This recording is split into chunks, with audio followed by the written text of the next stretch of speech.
الحمد لله نحمده ونستعينه ونستغفره ونؤمن به ونتوكل عليه ونعوذ بالله من شرور أنفسنا ومن سيئات أعمالنا من يهده الله فلا مضل له ومن يضلله فلا هادي له ونشهد أن لا إله إلا الله وحده لا شريك له ونشهد أن سيدنا ومولانا محمدا عبده ورسوله أما بعد فأعوذ بالله من الشيطان الرجيم بسم الله الرحمن الرحيم ولا تلقوا بأيديكم إلى التهلكة وأحسنوا إن الله يحب المحسنين صدق الله مولانا العظيم رب اشرح لي صدري ويسر لي أمري واحلل عقدة من لساني يفقهوا قولي اللهم صل على محمد وعلى آل محمد كما صليت على إبراهيم وعلى آل إبراهيم إنك حميد مجيد اللهم بارك على محمد وعلى آل محمد كما باركت على إبراهيم وعلى آل إبراهيم إنك حميد مجيد نبی اکرم صلی اللہ تعالی علیہ وسلم مکہ مکرمہ سے ہجرت کر کے مدینہ طیبہ جب تشریف لائے تو مدینہ طیبہ میں رہائش پذیر ہر مسلمان کی یہ تمنا اور چاہت تھی کہ میں رسول اکرم صلی اللہ تعالی علیہ وسلم کا میزبان بن جاؤں اور نبی پاک صلی اللہ تعالی علیہ وسلم میرے گھر میں تشریف لائیں اور حضرت صلی اللہ تعالی علیہ وسلم میرے گھر میں مہمان بنے۔ ہر صاحب ایمان کے دل میں یہ تڑپ اور یہ تمنا تھی، اور یہ وہ لوگ تھے کہ جو رسول پاک صلی اللہ تعالی علیہ وسلم کی تشریف آوری سے پہلے مسلمان ہو چکے تھے، اور دین کا ایک بہت بڑا حصہ انہوں نے صحابہ کرام رضی اللہ عنہم اجمعین جو حضرت صلی اللہ علیہ وسلم کی اجازت سے مدینہ تشریف لاتے رہے، ان سے دین کا ایک بہت بڑا حصہ سیکھ چکے تھے۔ اور خاص طور پر رسول پاک صلی اللہ علیہ وسلم نے حضرت مصعب بن عمیر رضی اللہ تعالی عنہ کو اسی مقصد کے لیے اپنی ہجرت سے پہلے مکہ سے مدینہ بھیج دیا تھا کہ جاؤ جا کر لوگوں کو وہاں دین اور قرآن سکھاؤ۔ تو بہت بڑا مجمع تھا صحابہ کا جو حضرت صلی اللہ تعالی علیہ وسلم کی محبت سے اور نبی پاک صلی اللہ تعالی وسلم کے ساتھ بھرپور عقیدت اپنے دلوں کے اندر رکھتے تھے۔ تو ان میں سے ہر ایک کی تمنا تھی کہ رسول پاک صلی اللہ علیہ وسلم آج ہمارے گھر میں تشریف لائیں اور ہمیں یہ سعادت نصیب ہو کہ ہم رسول اکرم صلی اللہ تعالی وسلم کے میزبان بنیں۔ لیکن اللہ تبارک تعالیٰ کا نظام اس طرح سے تھا کہ حضرت صلی اللہ تعالی وسلم نے اس معاملے کو اللہ پر چھوڑ دیا، اور ہر شخص یہ کہتا کہ اللہ کے رسول یہاں تشریف لائیے، ہمارے گھر تشریف لائیے، ہمارے پاس رکیے۔ آپ علیہ الصلوۃ والسلام نے صحابہ کو حکم دیا کہ آپ اونٹنی کی مہار کو چھوڑ دو۔ جس سواری پر اونٹنی پر آپ سوار تھے، آپ نے فرمایا اس کی مہار چھوڑ دو، دعوہا فإنہا مأمورۃ، اسے اللہ کا جہاں حکم ہوگا یہ وہاں ہی بیٹھے گی۔ جس کے گھر کے سامنے جا کے یہ اونٹنی بیٹھ جائے گی تو اس کا مطلب یہ ہوگا کہ میرے رب کی منشا یہی ہے کہ میں یہاں ہی قیام کروں۔ چنانچہ جب صحابہ نے اس کی مہار کو، نکیل کو چھوڑ دیا تو وہ اونٹنی حضرت ابو ایوب انصاری رضی اللہ تعالیٰ عنہ کے مکان کے سامنے جا کر صحن میں بیٹھی،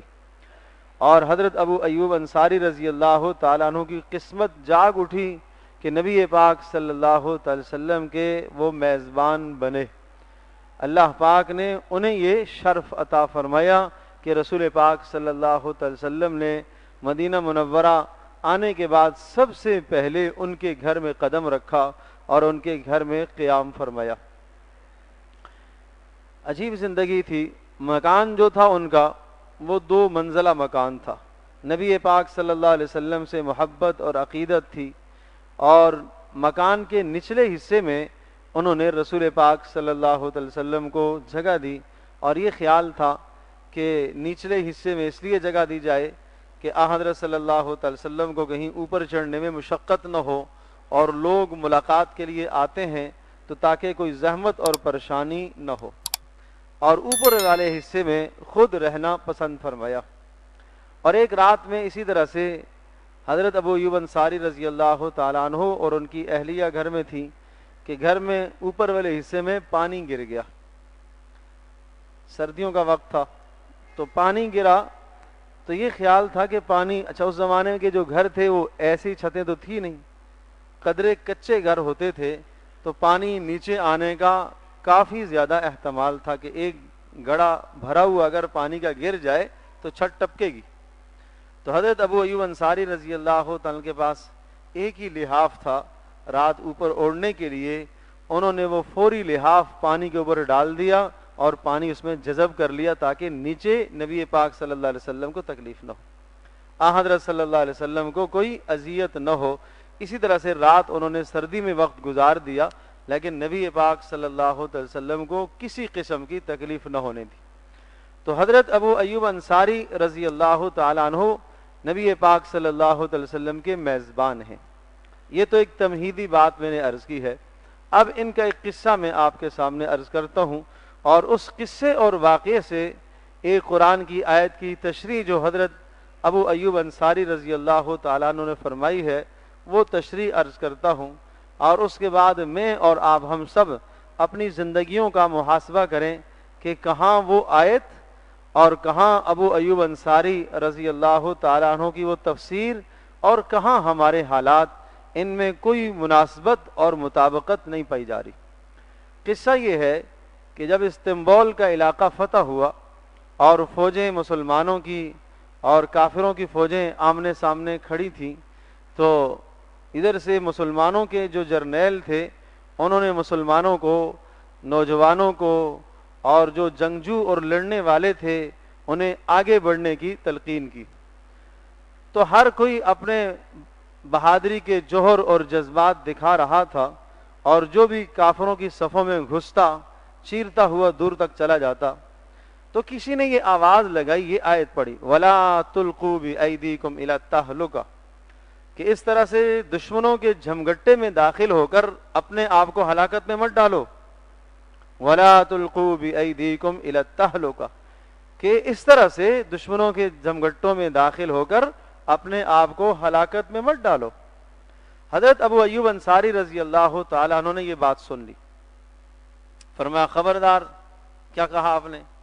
کہا یہ کہا کہ اپنے آپ کو اس طرح سے ہلاکت میں مت ڈالو کہ دشمن سامنے ہے اور ایک آدمی ان کے 50 افراد یا 100 افراد کے بیچ میں گھس کر اپنی جان کو ہلاکت میں ڈالتا ہے، ایسا نہ کرو۔ تو حضرت ابو ایوب انصاری رضی اللہ تعالیٰ عنہ نے ارشاد فرمایا،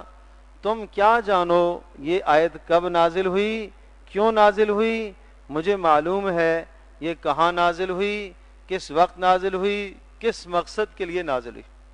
اب مقصد سنو، ابو ایوب انصاری رضی اللہ تعالیٰ عنہ ارشاد فرمانے لگے، یہ اس وقت کی بات ہے کہ مدینہ منورہ میں جب کچھ نہ کچھ فتوحات کا زمانہ اور فراوانی کا زمانہ شروع ہو گیا، اور انصار اور مہاجرین کے درمیان میں رسول پاک صلی اللہ علیہ وسلم نے باہمی مواخات کو قائم کر دیا۔ انصار کے اموال سے مہاجرین فائدے اٹھانے لگے، اور باہر سے بھی کچھ اموال آنے لگے، جس کے نتیجے میں اسلام پھیلنا شروع ہو گیا۔ اور اسی طرح سے جو جنگ کے خطرات تھے مکہ والوں کے ساتھ، وہ بھی صلح حدیبیہ ہو گئی، جنگ بندی، 10 سال کے لیے جنگ بندی کا اعلان ہو گیا۔ اب امن ہے، امان ہے، کوئی خطرے کی بات نہیں، کوئی پریشانی کی بات نہیں، اب مسلمانوں کو کوئی نقصان نہیں پہنچا سکتا، اب مسلمانوں کی وہ افرادی قوت زیادہ ہو گئی ہے، مسلمانوں کی طاقت میں اضافہ ہو گیا، تعداد میں اضافہ ہو گیا۔ تو ابو ایوب انصاری رضی اللہ تعالیٰ فرماتے ہیں ہمارے دلوں میں یہ خیال پیدا ہوا کہ اب ہمیں تھوڑا سا وقت اپنے کاروباروں کو دینا چاہیے، اب ہمیں تھوڑا سا ٹائم اپنی دکانوں کو دینا چاہیے۔ جن دکانوں میں مٹی پڑ چکی ہے اور جو باغات ہمارے خشک ہو گئے ہیں، سوکھ گئے ہیں، اور دن و رات اور شب و روز رسول پاک صلی اللہ علیہ وسلم کی خدمت میں بیٹھے رہے اور دین کے ہر تقاضے کو، ہر ضرورت کو ہم نے پورا کیا، اور جس موقع پر جو قربانی اللہ پاک کی طرف سے قربانی کا مطالبہ ہوا وہ سب کی سب قربانیاں ہم نے دے دیں۔ اب اسلام کو ترقی مل گئی، وسعت ہو گئی، اب ہم تھوڑا سا اپنے کاموں کو دیکھ لیں، اب ہم تھوڑا سا اپنے کاروباروں کو دیکھ لیں، اب ہم اپنی تجارتیں جو بیٹھ چکی ہیں ان تجارتوں کے لیے تھوڑی سی قربانی دیں، تھوڑی سی محنت کر لیں۔ جو باغات اور مدینہ منورہ کی جو فصلیں تھیں وہ باغات تھے، ان باغات سے جو پورے سال کے اخراجات نکلتے تھے اب تھوڑا سا ہم وقت انہیں دے دیں۔ ابو ایوب انصاری رضی اللہ تعالی ارشاد فرماتے ہیں کہ ہم نے یہ خیال کیا، ہم نے ایسا کیا نہیں ہے، ہمارے دل میں ایک خیال پیدا ہوا، ایک وسوسہ آیا،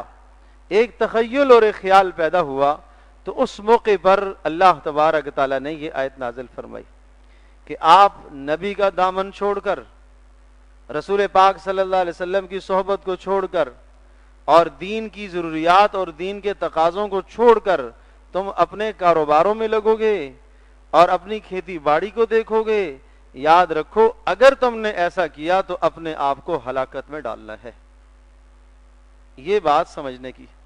ابو ایوب انصاری کہتے ہیں آیت اس وقت نازل ہوئی تھی، تم اسے کہاں ملا رہے ہو، تم اس کا مطلب کیا بیان کر رہے ہو؟ میں جانتا ہوں کہ کب نازل ہوئی تھی، اس وقت یہ آیت نازل ہوئی اور مسلمانوں کو یہ سمجھایا گیا کہ یاد رکھو کہ اپنی دنیا کے تمام نظام کو بہتر کرنے کے بعد جو وقت تمہارے پاس بچا وہ اگر تم نے دین کو دیا، اللہ کو دیا، تو اپنے آپ کو تم نے ہلاکت میں ڈالا، اپنے آپ کو ہلاکت میں ڈالا۔ کاروبار میں آنچ نہ آئے، دکان میں آنچ نہ آئے، برادری میں آنچ نہ آئے، معاشرے میں میری کوئی آنچ نہ آئے، سب کچھ اسی طرح سے چلتا رہے اور پھر میں دیندار بن جاؤں، ایسا ناممکن ہے، ایسا ناممکن ہے، ایسا ناممکن ہے۔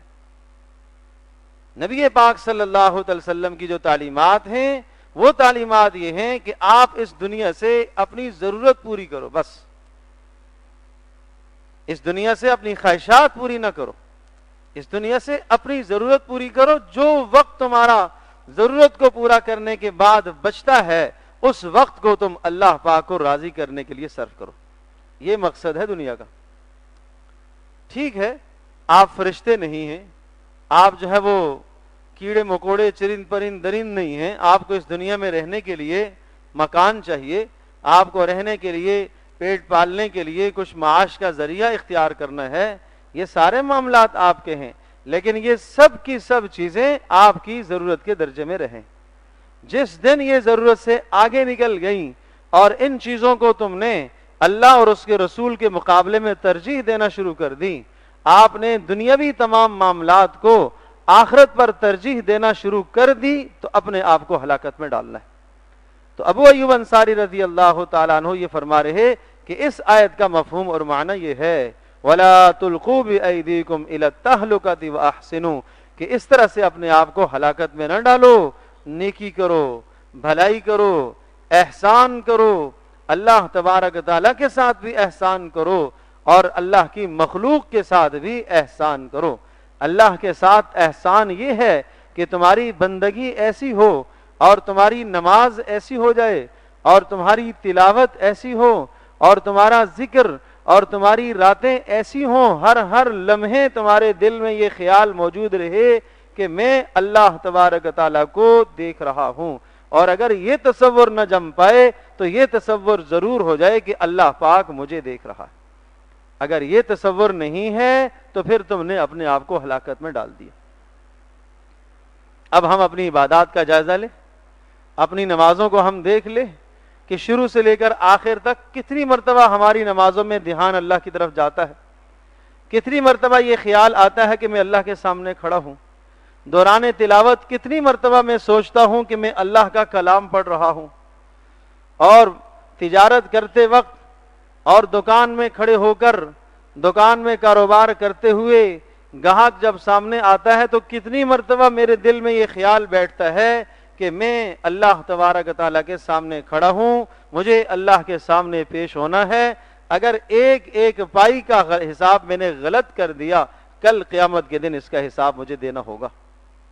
اگر میں اپنے آنے والے کو ظاہر چیز کا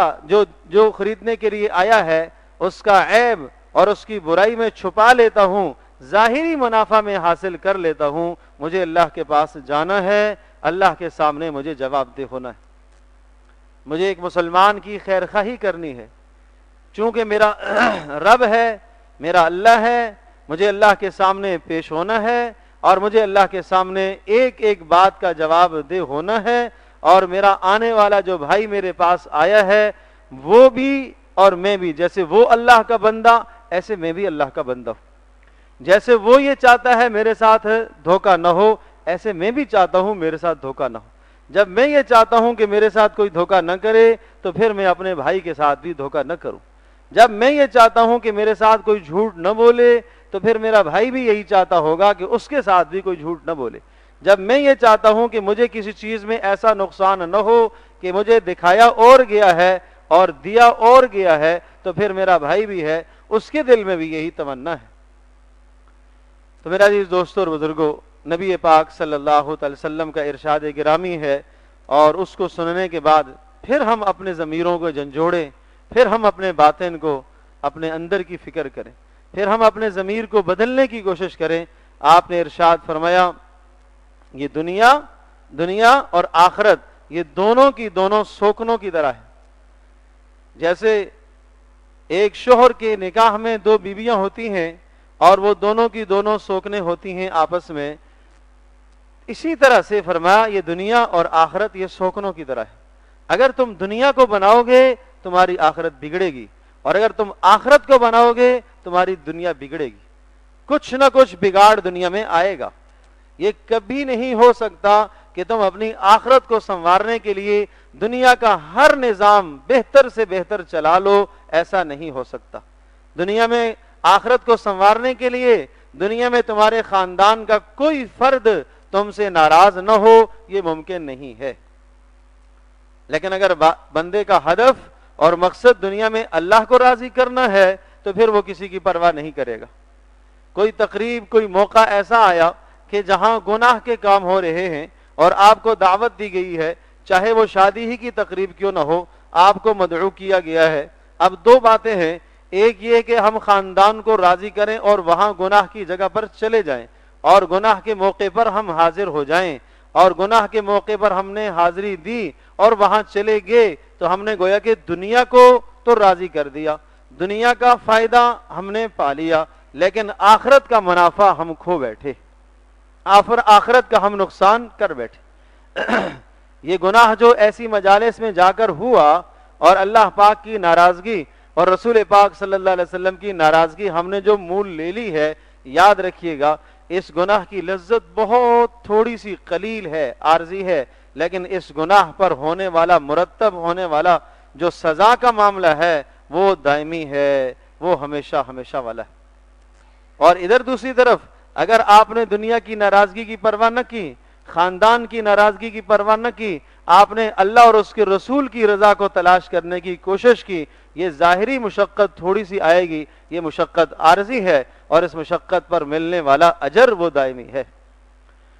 تو جب بھی زندگی کے کسی موڑ میں گناہ اور نافرمانی سامنے آ جائے تو آدمی اس بات کو سمجھے کہ اس گناہ کرنے کا جو ظاہری منافع اور فائدہ اور لذت ہے وہ بہت قلیل ہے۔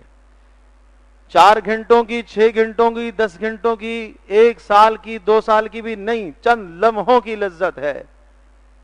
چند لمحات کی لذت ہے۔ حرام کی کمائی حاصل کی ہے اور دل میں یہ خیال آیا کہ اب تو میں بڑا مالدار ہو گیا، بڑا پیسے والا ہو گیا، یہ لذت کتنے دن کی ہے؟ ساری زندگی کی لذت لگا لو، جب بھی آخرت کے مقابلے میں یہ تھوڑی ہے، کچھ نہیں ہے۔ حرام مال کما کر اور حرام سے پیٹ بھر کے اور حرام مال کے ذریعے سے اپنی اولادوں کا پیٹ بھر کر وہ یہ نہ سمجھے کہ میں نے اپنی اولادوں کی تربیت کی. اللہ کا کلام یہ کہہ رہا ہے انما یاکلون فی بطونہم نارا، انہوں نے اپنے پیٹوں میں جہنم کی آگ کو بھرا ہے. وہ اپنے پیٹ میں جہنم کی آگ بھر رہے. وہ یہ نہ سمجھے کہ ہم نے دنیا کا مال کمایا ہے، وہ یہ نہ سمجھے کہ ہم نے دنیا کی چیزوں کو حاصل کیا ہے، وہ یہ نہ سمجھے کہ ہم نے دنیا میں اپنی عزت بنا لی، ہم نے دنیا میں اپنا اقتدار منوا لیا، مال کے ذریعے سے ہماری حیثیت معاشرے میں قائم ہو گئی. آخرت کا بڑا نقصان کر بیٹھے ہو، آخرت کا بڑا نقصان کر بیٹھے ہو،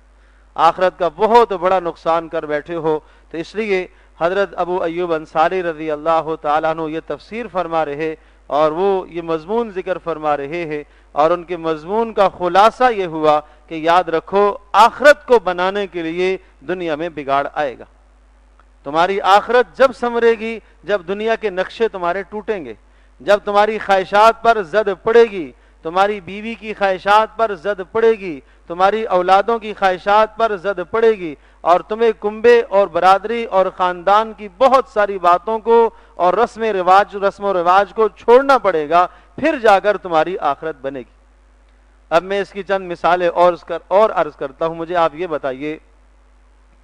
کیا رسول پاک صلی اللہ تعالی علیہ وسلم سے زیادہ کوئی شخص دنیا میں ایسا ہے جو قرابت داری کے حقوق ادا کرتا ہو؟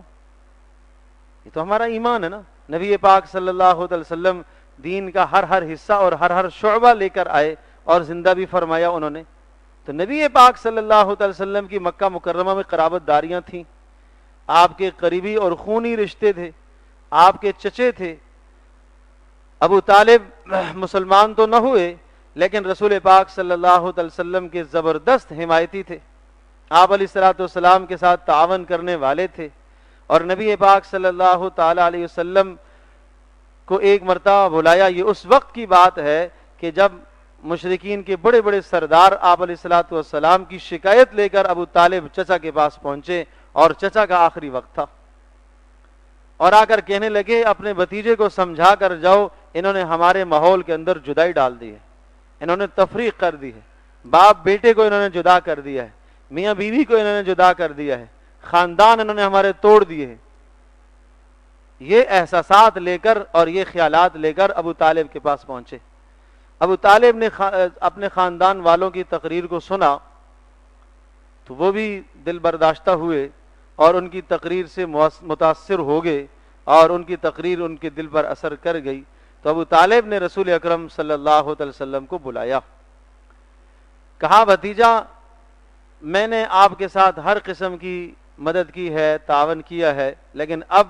میرا دنیا سے جانے کا وقت آ گیا ہے، اور اب میں شاید مزید رہنا میرے لیے ممکن نہیں ہے، اور رہا بھی تو اب میں یہ سختیاں برداشت نہیں کر سکوں گا جو سختیاں تمہاری وجہ سے میرے اوپر آ رہی. کہا چچا جان کیا ہوا؟ کہا یہ سرداران آئے ہیں اور یہ آ کر مجھ سے یوں کہہ رہے کہ اپنے بھتیجے کو سمجھاؤ، اس نے ہمارے درمیان میں جدائیاں ڈال دی ہیں، خاندان میں اختلافات پہ، جو مسلمان ہو گیا ایک الگ سوچ اور جو کفر پر قائم ہے اس کی الگ سوچ. شوہر مسلمان ہو گیا، بیوی کفر پر ہے، بیوی مسلمان ہو گئی، شوہر اسلام کی طرف، شوہر کفر پر کھڑا ہے. تو دونوں کی سوچیں الگ ہیں، دونوں کے راستے جدا جدا ہیں. گھروں سے اختلاف ہو گیا، گھر چھوڑ کے لوگ چلے گئے. تو کہا کیا سمجھوتا ہونا چاہیے، کیا حل ہونا چاہیے؟ کہا حل یہ ہونا چاہیے کہ آپ تھوڑی سی نرمی کرو، بھتیجے تھوڑی سی نرمی کرو، تھوڑی سی آپ تخفیف کرو، تھوڑا سا میرے سے بوجھ ہلکا کرو. آپ ایسا نہ کرو، آپ ان کے بتوں کو یا یہ جو دین اختیار کیے ہوئے ہیں یا جس ثقافت اور دین پر یہ لوگ چل رہے ہیں، آپ اس کی بھی کسی نہ کسی درجے میں حمایت کرتے رہیں تاکہ انتشار نہ پیدا ہو، تاکہ اختلاف نہ پیدا ہو. تو رسول اکرم صلی اللہ علیہ وسلم کا پیارا اور سنہرا جواب سنیے. آپ علیہ الصلوۃ والسلام نے ارشاد فرمایا چچا جان ان لوگوں سے یہ کہیے کہ اگر یہ سورج کو اتار کر لے آئیں اور میرے سیدھے ہاتھ میں سورج رکھ دیں، اور چاند کو اتار کر لے آئیں اور میرے الٹے ہاتھ میں چاند کو رکھ دے، جب بھی میں یہ اللہ کا پیغام نہیں چھوڑ سکتا، اب میں نہیں چھوڑ سکتا. اب خاندان میں افتراق اور انتشار پیدا ہوتا ہے تو ہو، ضروریات دین پر میں سمجھوتا نہیں کر سکتا، اللہ کے احکام پر میں سمجھوتا نہیں کر سکتا۔ جس مقصد کے لیے مجھے بھیجا گیا ہے کہ میں ان کو اس اندھیرے سے، اس ضلالت اور کفر سے، اس شرک سے، اس بدعات سے ان کو نکال کر اللہ کی بندگی پر کھڑا کروں، میرا یہ ہدف ہے، میرا یہ مقصد ہے۔ اس مقصد کو مجھے پورا کرنا ہے، چاہے یہ جو کچھ بھی کر لے، اس کے لیے اگر میرے ساتھ کوئی بھی فرد نہ کھڑا ہو، جب بھی مجھے یہ ہدف پورا کرنا ہے، مجھے یہ محنت کرنی ہے۔ چچا جان، آپ نے میرا ساتھ دیا ایک طویل عرصہ، بہت اچھا، آپ کی مہربانی۔ مزید اگر آپ ساتھ نہیں دیتے تو مجھے کسی کی ضرورت نہیں ہے، میرے لیے میرا اللہ کافی ہے۔ یہ عجیب استقامت کے پہاڑ تھے، عجیب استقامت تھی رسول پاک صلی اللہ علیہ وسلم کے ان پیارے جملوں میں، عجیب استقامت تھی۔ دیکھو، جب آدمی استقامت اختیار کرتا ہے تو وہ استقامت اگلے کے دلوں کو بدلا کرتی ہے۔ دین پر جم جانا، استقامت اختیار کرنا، اللہ اور اس کے رسول کے فیصلوں کو دل و جان سے تسلیم کرنا، چاہے ماحول کچھ بھی کہے، چاہے خاندان کچھ کہے، چاہے کنبہ برادری کچھ بھی کہے، استقامت وہ بنیادی چیز ہے کہ جس پر لوگوں کے دلوں کو اللہ پاک بدلا کرتا ہے۔ تو آپ علیہ الصلوۃ والسلام نے جب یہ جملے ارشاد فرمائے تو پھر ابو طالب نے یہ کہا، چچا جان نے، اچھا ٹھیک ہے، میں تمہاری مدد کرنے کو ہر لمحے تیار ہوں، میں دائیں سے، میں بائیں سے، میں آگے سے، میں پیچھے سے، ہر طرف سے آپ کی مدد کروں گا، جب تک میری جان میں جان ہے، میں سرداروں میں سے کسی سردار کو، کسی فرد کو آپ کے قریب نہیں آنے دوں گا۔ اچھا چچا، پھر کلمہ پڑھ لیں، بس یہ نہیں ہوا، نصیب کی بات ہے، مقدر کی بات ہے، اللہ نے ہدایت کا فیصلہ نہیں فرمایا، اور ہدایت ملتی اس کو ہے جو ہدایت چاہا کرتا ہے، ہدایت دی اس کو جاتی ہے، یہدی الیہ من ینیب، جو اللہ کی طرف رجوع کیا کرتا ہے۔ تو کہا بیٹا یہ نہیں ہو سکتا، اخترت النار علی العار، اگر میں نے کلمہ پڑھ لیا تو لوگ مجھے یہ کہیں گے کہ آگ کے ڈر سے، جہنم کے ڈر سے بھتیجے کا دین قبول کر لیا، بس لوگ یہ کہیں گے۔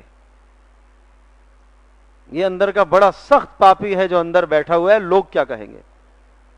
یہ نفس جب یہ اندر سے آواز لگاتا ہے نا، لوگ کیا کہیں گے، تو آدمی قرآن کو ٹھکرا دیتا ہے، آدمی رسول پاک صلی اللہ علیہ وسلم کی بات کو قبول نہیں کر لیتا، آدمی آخرت کو جھٹلا دیتا ہے۔ یہ اندر جب اندر خیال پیدا ہو جائے کہ دنیا کیا کہے گی، لوگ کیا کہیں گے،